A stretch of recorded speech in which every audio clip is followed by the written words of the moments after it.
طالب العلم خذ من نظمي الدرر واسمع لنصحي وانقل عني الخبر ما دمت تطلب هذا العلم مجتهدا فاخشع ولا تك كالغاوين مفتخرا. بسم الله الرحمن الرحيم الحمد لله والصلاة والسلام على رسول الله. Jemi tek libri Umdatul Ahkam I Maktesiut apo bazat e dispozitave në temën e fikut. Jemi tek agjërimi në udhtim. Kemi arritur tek hadithi 187 ku transmeton Aisha radhiyallahu anha se pejgamberi sa ka thënë kush vdes dhe I ka mbetur ditë agjërimi për të shlyer mund të agjëroj për të kujdestari dhe trashëgimtari. Këtë mesele kanë hilaf dietarët. Domethënë nëse një person vdes ka trashëgimtar, a lejo tash me agjëru që I ka mbet agjërimi I Ramazanit trashëgimtari, qoftë fëmia, qoftë djali, qoftë çika, qoftë dikush edhe më I largët, apo duhet vetëm për agjërim që nuk është fars, po thjesht ka premtu që do të agjëroj, se ka për shembull agjërim të premtuar. Ja rab, nëse ma jep kët apo ma pranon kët dua, atëherë unë kam agjëru kaq ditë. Edhe pse kjo dua është e dembelit ka ardhur në hadithet e pejgamberit alayhisalatu wassalam, mirë po, nëse ka agjërim të premtuar, a lejohet a nuk lejohet. Disa kanë thonë është për agjërimin e premtuar, disa kanë thonë është për agjërimin fars, disa kanë thonë është për të dyjat. Domthon tani do t'i trajtojmë ulemaja se çka kanë thonë për këtë mesele.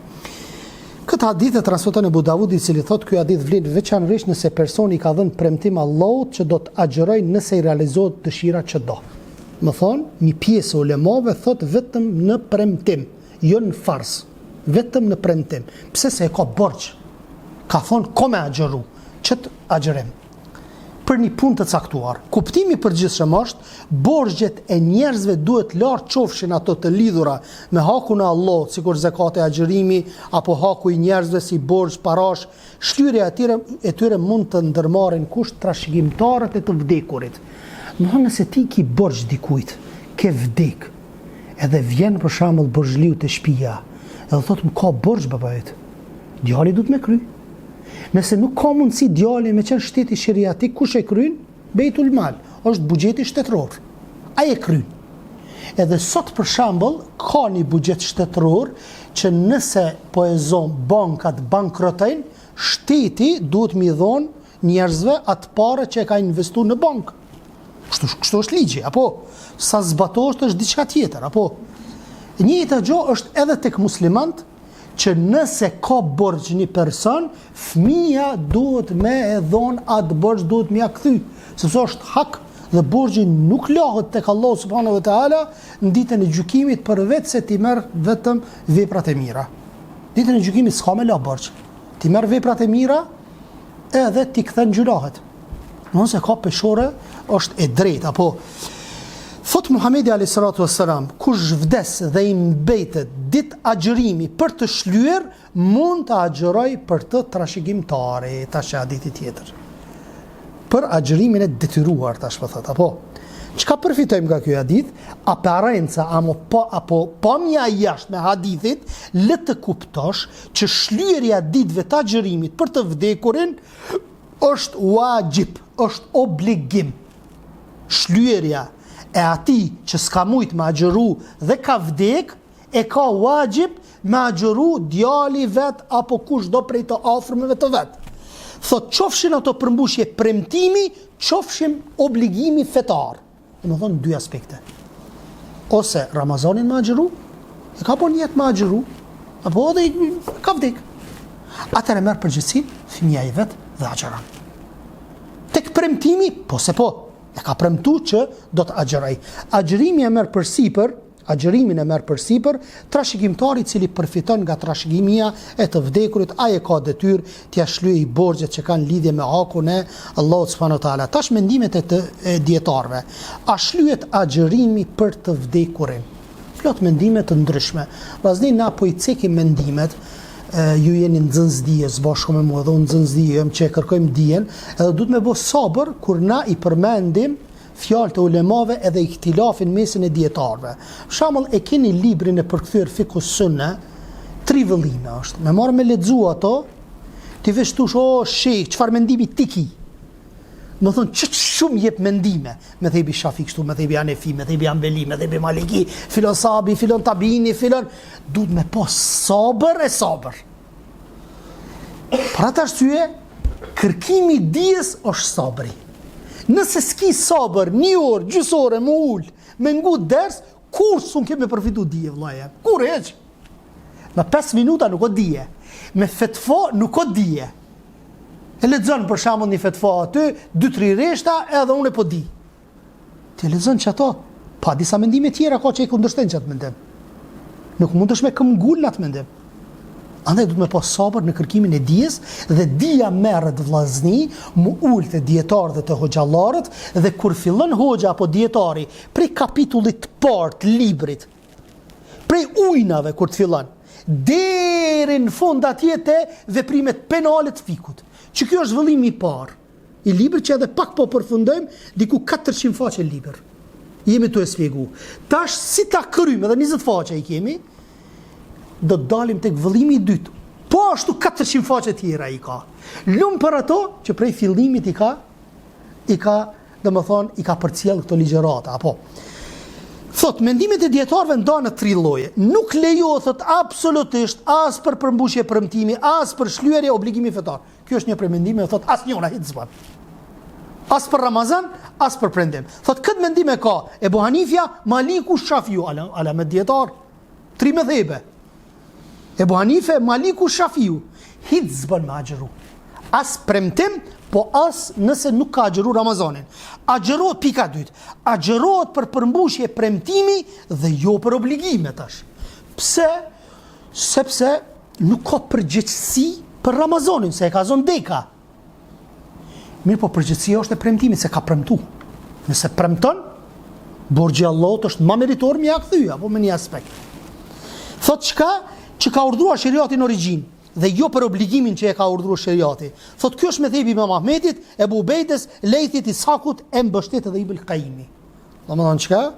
Ibn Qayyimi, Imam Ahmedi dhe këta dietar e mbështesin që me premtim duhet, ndërsa me obligim nuk duhet. Agjërohet e treta, agjërohet për të vdekurin, për përmbushje premtimi, si dhe për obligime që ka urdhëruar sheriati në origjinë, më thonë për të dyjat një pjesë ulemave, dhe prej tyre thot kjo mendim është Ebu Thaurit, dietarëve të hadithit e përkrahë dhe Ibn Hazmi, i cili kundërshton ata që se pranojnë këtë mendim. Bukur. Pra, shlyhet të gjitha borxhet e të vdekurin, qofshin ato hakun ndaj Allahut, që është Ramazani, dhe thot haku i njerëzve ja ka bërë detyrim vetës i vdekuri apo i është obliguar nga feja. Dietarët që ndalojnë në mënyrë absolute argumentojnë me këto argumente. Shikoni çfarë argumente kanë sjell këta që ndalojnë tash. Mos më agjëruaj hiç. Që ajeti kuranor. Dhe se njeriu nuk i takon tjetër vetëm sa ajo që ka punuar. Secili ka më dhënë llogari për veten e vet. S'ka përgjegjësi dikush tjetër më ia kry. Ditën e gjykimit ai ka më dhënë për veten e vet, ata e marrin këtë ajet dhe se thot çfarë njeriu nuk i takon vetëm se ajo çka ka punuar. Sot në Najm ajeti 39. Transmetimi Ibn Abbasit thot nuk falet njëri për tjetrin dhe thot dhe nuk agjëron njëri për tjetrin. Tash Ibn Abbasi po thot nuk falet njëri për tjetrin e as nuk agjëron njëri për tjetrin. Para mendo sa mos marrveshje në këtë çështje. Argument tjetër është hadithi Ibn Abbasit. Erdhi një burr te i dërguari i Allahut sa dhe i tha: "O i dërguari i Allahut, nëna ime tha vdiq." Erdhi një grua te pejgamberi alayhis salatu wassalam, edhe i tha, erdhi një burr realisht, i tha: "Nëna ime vdiq dhe mbeti për të shlyer 1 muaj ditë agjërimi." 1 muaj ditë s'ka agjëru. Çka më bëu tha tash? Çka më bëu? Ja kthej Muhamedi alayhis salatu wassalam dhe i tha: "Atë agjëroj unë për të, përderisa nuk ka agjëru." Tha pejgamberi alayhisalatu wassalam, nëse nona jote kish me pas ndonjë borxh, a kishit më aloju këtë borxh? Gjithsesi i tha, ja kthej ky burri. Atëherë profeti alayhisalatu wassalam tha, borxhi i Allahut është më primar se sa borxhi tjetër. Domethënë e lejoi Muhamedi alayhisalatu wassalam me agjëru.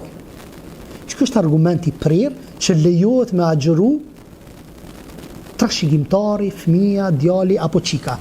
Për sa i përket hadithit të Ibn Abbasit, nuk agjëron njëri për tjetrin, por mund të ushqej për të, kiet për qëllim për obligimin fetar themelor, agjërimin, ndërsa të agjëruarit për përmbushje premtimi thonë lejohet pjesa, apo dietarëve transmetohet se Aishën erdhën dhe e pyetën për gjykimin e agjërimit borxh për një grua që kishte vdekur. Nëna besimtarëve tha, mund të ushqeni të varfër për të. Më thonë, na e dim vllazni, kur një person është i sëmur me një sëmundje kronike që nuk shpresohet mu shëru, është i plak, apo e ka për shembull diabetin, po e zonë. Ai nuk shpresohet mu shëru. Atëherë ky person jep para, ushqim jep, edhe e kryen. 30 shujtje ushqimore. Mund është i me bo një familje me gjithë që i ka 5 antarëshe, çdo ditë ja jep për 6 ditë kryet, apo 6 × 5 30. Po mundet dikush me pas, mundet me qenë veç një person është i varfër, mundesh me qenë çdo ditë ka një shujtje. Mirë, po Ibn Abbasi, çka ka bëj, i kam lënë 30 të varfër për një ditë e ka kry. Si me thonë sot për shembull me marr një tenxhere pasul me bo, apo me marr bukë edhe mishtru 30 të varfër edhe e kry, më thonë për një ditë. Kjo është më e lehta me një aspekt, apo. Pastaj thot sekreti i ndryshimit është si vjen. Premtimi që jep robi Allahut nëse realizohet një dëshirë është detyrim që robi ja obligon vetes dhe jo feja fillimisht. Më thonë çka? Ky person ja ka bë obligim vetvetes. Ja rap, nëse unë këtë e bëj, nëse ti këtë ma jep, unë kështu dhe kështu do të bëj. Ti e ky obligim nuk fshihet, ky është borxh dhe patjetër e ki me çun në vend. Për ata që i ka bë dietar, një pjesë më thonë që për premtimin duhet, ndërsa për agjërimin e Ramazanit nuk ki përgjegjësi tek Allahu subhanahu wa taala se ki vdek, më thonë të ka zonë deka. Përkundrazi, obligimet të tjera fetare janë të mundshme për të kryer në varësi të forcës fizike. Dobi kryerja e obligimit nga ana e trashëgimtarit për të vdekurin është e pëlqyeshme tek shumica e dietarëve, përveç mëdhëbit Dhahiri që e bëjnë të detyrueshëm. Një pjesë e ulemave, kogja e madhe ulemave thotë që është e pëlqyeshme, nuk e ka obligim. Domethënë me agjëru. Dietarët e mëdhëbit Hambeli thonë nëse i vdekur i lë trashëgimi, atëherë kryerja e obligimit nga trashëgimtari është wajib, në të kundërtën është e pëlqyer. Hadithi 188. Abdullah ibn Abbas radhiyallahu anhu thot: erdhi një burr tek pejgamberi alayhis salatu wassalam. Edhe tha: oj dërgumi i Allahut, me të vërtetë nëna ime vdiq. Çka hadithi, më herët që citom. Thotë mbeti për të shlyer një muaj agjërim. A mund t'i shlyej unë për të? Tha pejgamberi alayhis salatu wassalam: nëse nona jote do të kishte borxh, a do t'ja loje borxhin? Tha burri, po. Atëherë pejgamberi sa më tha, borxhi i Allahut është më primar për t'u larë. Më thënë e ndërlidhi me borxhin, agjërimin. Dhe i tha që duhet me la me një aspekt. Në transmetim tjetër thuhet, erdhi një grua te pejgamberi alayhis salam. Një herë thuhet në transmetim thuhet burr, në transmetim tjetër thuhet grua. Thot, e i tha, oj dërgumi i Allahut, nëna ime vdiq. Thot dhe mbeti për të shlyer agjërim për përmbushje të premtimit. Çfartash? Dy hadithe. Për të dyat lejohet. Ky hadithi është, çto dy hadithe janë më të qarta, më nuk ka. E para ishte burri dhe e pyeti për një muaj ditë agjërim nënës vet. E dyta erdhi një grua e pyeti për nënën e vet që kishte agjërim të premtuar, kishte premtuar që do të agjëroj. Nafile. Dhe thot nëna ime vdiq dhe i mbeti për të shlyer agjërim për përmbushje premtimi. Ata agjëroi për të I tha pejgamberi sa tha gruaja, i tha pejgamberi sa i tha, nëse nona jote do të kishte borxh, a do t'ja laje? Tha po gruaja. Kjo gruaja atëherë tha çfarë? Përgjigjen e njëjtë, tha agjëro pra për nënën tënde. Domethënë agjëro për nënën tënde dhe çoje në vend urdhrin që e ka do të thotë që e ka premtu ajo grua, ajo nën. Në këtë hadith kemi dy transmetime. Në pamje të parë hadithi përmban dy ndodhi. Një burr erdhi te pejgamberi alayhis salam që pyeti për nënën e vet dhe ishte për agjërimin çfarë? Për agjërimin farz. Dhe e dyta, një grua erdhi dhe pyeti për nënën e vet, nuk ishte për agjërimin farz, por ishte për agjërimin nafile apo për agjërimin e premtuar, që i kishte premtuar Allahu subhanahu wa taala që do të agjëroj dhe nuk kishte mri me agjëru dhe kishte vdek. Çka përfitojmë nga ky hadith? Përgjithësia hadithit të parë përfiton lejimin e shlyerjes së agjërimit për të vdekurin, qoftë agjërim premtimi, qoftë agjërimi farz. Që të dyjat lejohet me i agjëru, bile disa prej dietarëve kanë thonë jo veç fëmia, po lejohet dikush edhe i largët me agjëru për atë të vdekur. Transmetimi, këshira, po, në transmetimi i dytë argumenton lejimin e agjërimit për të vdekurin për përmbushje premtimi, aparenca jashtme e hadithit dëshmon se kemi të bëjmë me dy ndodhi. Apo me dy ndodhi, arsyetimi përgjithshëm në hadith përfshin borxhet e Allahut, borxhet e njerëzve, agjërimet borxhet të përmbushjes së premtimit, agjërimet borxhet të obligimeve fetare e kështu me radhë. Hadithi tjetër i parafundit, Sahel ibn Sa'd as-Sa'di radiyallahu anhu transmeton se pejgamberi sa ka thënë, njerëzit vazhdojnë të jenë në mirësi përderisa përshpejtojnë iftarin dhe vënojnë syfyrin. U kthym të çaj tema. Perëndimi i diellit është koha e iftarit. Kur perëndon dielli, është koha e iftarit që duhet me prish dhe thot agjërimin. Thot, feja në nëzit ta prishim agjërimin në fillim të kësaj kohe. Momentin kur fillon me perëndu dielli, jo qëtu je e ki banesën, që aty poshtë banesës ka ra dhe perëndej, se si dalish mas banesës ti e ki veç diellin aty. Na po flasim për shembull kur ta shohim diellin tamam aty që perëndon, sikur që hin deti. Thot gjithashtu pejgamberi alayhis salatu wassalam thot na informon se njerëzit vazhdojnë të jenë të mirë nëse përshpejtojnë iftarin. Sepse me këtë veprim ata kanë ruajtur sunetin e tij, nëse vënojmë iftarin, atëherë do të largohet hajri dhe mirësia, edhe do t'i përngjajmë çka shijave. Shijat aq shumë e shtyn iftarin, derisa dalin ato yjet në qiell. Ma sigurt thënë ata. Ta shtim mas gjysore, 40 minuta, ma sigurt kjo nuk lejohet. Mirë po, Allah Hoxha ka thonë sa ma herët ma mirë peshon e diellin edhe aty ketë plesh për presin e zonin, ti veç drejtën qeshme aty me pikës. Shkan. Ulemaja vetë që i transmetojnë këto hadithe, vetë thënë që kjo çështë nuk bëhet. Se ti fitnë bën xhami aty. Ka një vakti. Ani nëse ka një vakti thirrë zonin. Atëherë nuk duhet këto me bë fitnë në për xhamia. Nëse je i bindur që ka hi vakti iftarit në shtëpi prishe në shtëpi dhe pastaj shko. No, sepse është një rregull i përgjithshëm, apo që i bën dome pasuesve të sunetit. Pastaj thot nëse vonojmë iftarin, atëherë ky është argument për largimin e hajrit dhe mirësitë pasi ata praktikojnë sunetin. Çka përfitojmë nga ky hadith? Për çëshmërinë e përshpejtimit të iftarit, nëse shohim perëndimin e diellit me syt ton dhe na lajmëron një person i besueshëm. Nëse nuk dim me këqyr mirë diellin, atëherë miru me ezan, mas miri. Mos i përzi. Se me bo me qel iftarin, para se me hi vakti, vaj halli për ty masaj. Të shkon në agjërimi. Dhe du të më pos kujdes. Pika 2 thot, përshpejtimi i iftarit vërteton vazhdimsinë e hajrit dhe kundërta fundin e mirësisë. Me mirësinë hadith kiet për qëllim pasimi i sunetit. Ky hadith është nga mrekullitë e profetit, vonimi i iftarit është veprim i shijave, një prej sekteve të humbura, ata nuk pasojnë me këtë veprim vetë se qifutët dhe jahudit e kanë këtë bindje që e shtyn iftarin derisa dalin ato yjet në qiell. Dhe hadithi i fundit për sonte kemi hadithin e 190, Omar ibn al-Khattabi radiyallahu anhu transmeton se pejgamberi sa ka thënë, nëse bie nata këtu dhe ikën dita këtu, me të vërtetë ka qelur agjëruesi. Nëse ikën nata, më thonë është fjala, vjen errësira pi lindjes. Apo nëse vije errësira realisht. Nëse vije errësira e sheh, a keni vret për shembull kur t'jeni iftari akşami, e veç që sheh ka lindja vjen një lloj errësie, apo të një lloj e zezë, apo të errësira. Dhe kur shkon poshtë errësira, atëherë thotë është koha jote me prish agjërimin.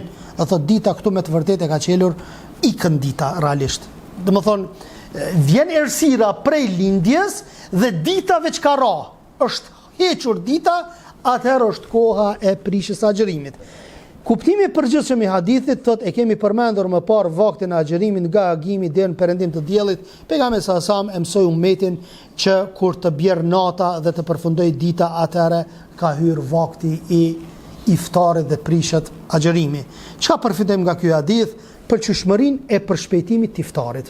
Është sunet me prish iftar, me bo iftar sa ma herët momentin e parë kur perëndon dielli. Nëse vërtetohet, normalisht.